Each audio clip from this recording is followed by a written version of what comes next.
তো আমাকে একেবারে একেবারে তুচ্ছ তাচ্ছিল্য, আমাকে 2 পয়সার মূল্য দেওয়ার পরের কথা আমাকে গোনায় ধরে না সোজা কথা। আরে এর কথা কি শুনবো, এ কি জানে, কি মাদ্রাসা পড়তেনি। আমার পেটে বোম মারলে বেলে আলহামদুসুরা বাইর হইব না, এরা কয় বোম মারলে বেলে কয় আলহামদুসুরা বাইর হইব না, ঠিক মতো উচ্চারণ করতে পারে না। কাজে আমার কথা শুনেন, উলট পালট করে দিছি,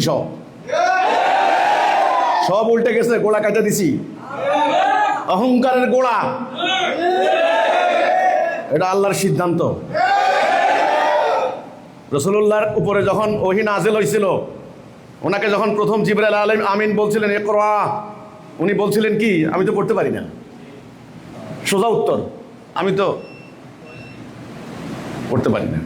আবার বলছেন পড়েন, আমি তো পড়তে পারি না।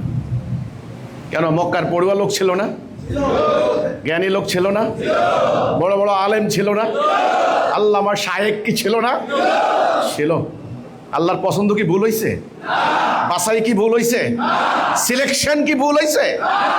যে আমি এমন একজনকে সিলেকশন করলাম, নিজে লেখা জানে না, পড়া জানে না, মায়ের পেটে বাপ মারা গেছে, এতিম। আর আরবের তৎকালীন ওই গোত্রীয় সমাজে এতিম হওয়া আর এই সমাজে এতিম হওয়া এক না। সমাজ ব্যবস্থা বুঝতে হবে, সমাজ ব্যবস্থা বুঝতে হবে। রাষ্ট্র ব্যবস্থা ছিল না, সরকার ছিল না, কিচ্ছু নাই, তখন গোত্রটাই হলো মেইন। ওখানে এতিম হওয়া মানে দুনিয়াতে অসহায় হয়ে যাওয়া। এতিম, 6 বছর বয়সে মা মারা গেল, চাচাদের সঙ্গে সঙ্গে ব্যবসা বাণিজ্য করে করে জীবন যাচ্ছেন, লেখাপড়া করতে পারেন নাই, দেশ দুনিয়া ঘুরতেও পারেন নাই। তা আল্লাহকে পছন্দের ভুল হয়েছে? বাছাই থেকে ভুল হয়েছে? এই অহংকারটাই করছিল আবু জাহেলরা। আল্লাহ আর লোক পাইল না, তোমারে দিছে।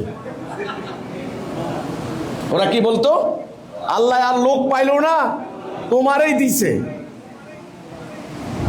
এই জন্যে অহংকার করে কোনো লাভ হবে না।